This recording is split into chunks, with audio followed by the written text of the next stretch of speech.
welcome back to Tame Your MBM. It's Tame Your Mind, Your Body, and Your Money. Today is all about the money. So what is the difference between the poor, the middle class, and the rich, right? So the poor, pretty much what they do is they just make money. So they go to their 9 to 5 or, maybe they have hustle or whatever it is. They just make enough money to be able to pay their bills. So they pay the rent, pay the, the daycare, the whatever it is, right? And then they're okay. They're like content. Yes, I paid my bills. The middle class, they make enough money to pay their bills, but in addition to paying their bills, it's to then afford maybe the nice house, the nice car, the fancy car, go on nice vacations, go on lovely experiences, cruises and all of that, right? So that's the middle class. Now the rich, in addition to obviously paying their bills and enjoying the luxuries in life, they also know how to make money for them, right? So they know how to use money to make money. In other words, they take this money and they take this money to the money maternity ward, where we say this money we then get pregnant, before you know it, 1, 2, 3, 4, give birth, more money, and then they just rinse, repeat, and recycle. This is what the rich and the wealthy do. Another difference between the rich and the wealthy is they also know how to make the system work for them, right? And what do I mean by that? Take advantages of tax loopholes, laws, policies that favor where they can. They favor all of us, but they know how to use it the most to their advantage than the middle class folk.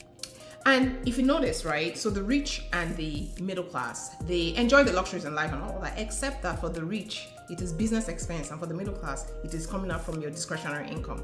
And why do I say this? So the rich, what you find is they have businesses in place, right? So they're business owners, maybe they have companies and all of that.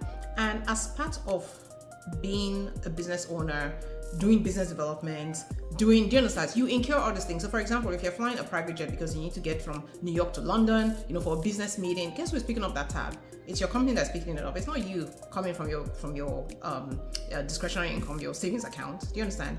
Same thing too, if it's the nice car, that needs to get them to to a business meeting, and they need to drive it around. Guess who is picking up the tab? It's their businesses. It's not versus the middle class where it's coming from a discretionary income.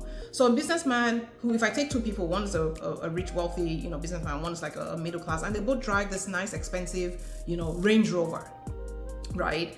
Again, the businessman expense is being paid for by his company. Meanwhile, you, the middle class person, you're taking it from your own discretionary income.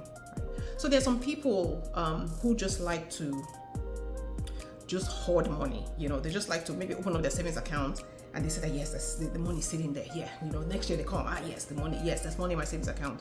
What does that do? How does that in any way help you? With the money just sitting there in the savings account, maybe what earning tops 1%, if you even get up to 1%, or maybe let me even say 4%, because these days the interest rates are a bit high. But what you earn 4%, and you're happy and you're just looking at your savings account and the money is just sitting there. It doesn't. Meanwhile, the rich person was like, no, this money definitely cannot be sitting in my savings account. Doing what? Let me take that money. Let me save. Let me leave in that savings account just enough for maybe 6 months worth of expenses, right? Worth of monthly expenses. And anything else, I'm going to take it, I'm going to go deploy it and let this money make me money. So let me go invest in stocks. Let me go invest in real estate. Let me go invest in maybe a small business. Let me go, whatever it is. But that money needs to be generating more money. That is how the rich think. They don't just leave money there. Oh, and the rich, they also take it over and beyond. They know how to use other people's money to make them money. It's called OPM. OPM, other people's money. They know how to leverage debt, use debt, right? To generate more money. And there's nothing wrong with using debt. There's nothing wrong with going in debt, as long as it's good debt. And as long as you've done your due diligence, as long as that debt, whatever you're paying. So let's say you go out there and you take out a loan, right? Or let's say you want to invest in real estate, right? So you take out a mortgage. Maybe it's a $300,000 house, and you take out a mortgage, and the mortgage is at 6%, right? But so your monthly, let's just say your monthly mortgage, property taxes and all of that comes to say $2,000, right? But if you're able to then put a tenant in there that's paying you $2,500 a month, right? Can you see how you're using that money to generate money? So your monthly outflow is $2,000. You pay your mortgage, you pay the property tax and all that, but yet you're generating income of $2,500. So your net cash is $500. Can you see how you're using debt, which is good in this case, to generate income for you? So there's nothing. Some people shy away from debt. Oh my goodness, I don't want debt and all that. No. It just needs to be good debt, and you need to have a plan on how you're going to utilize that debt to generate you more money than you pay on that debt.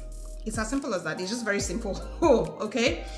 Because some of us, we've been burnt because we've gone in the habit of incurring bad debts or credit card expenses, and that's because you're using this credit card to like just buy nonsense that you don't even need, or you're trying to keep up with the Joneses, or you're trying to not practice the concept of delayed gratification. Do you really need to go and buy that expensive designer bag?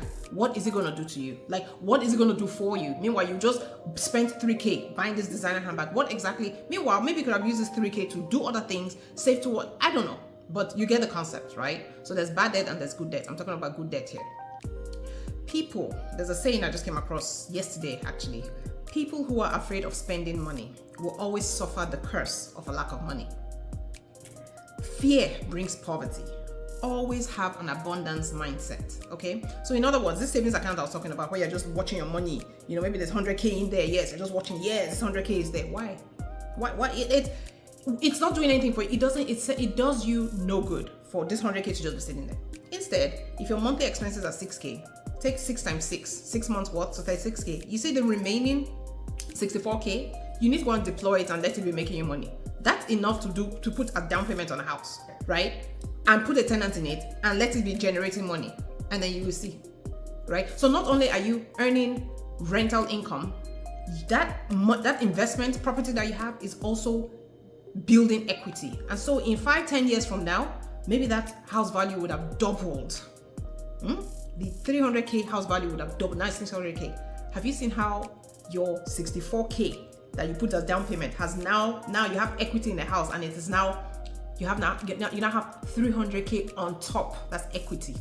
Would you ever have earned that in a savings account? So we have to use sense when it comes to this thing. I want to be like the Rachel.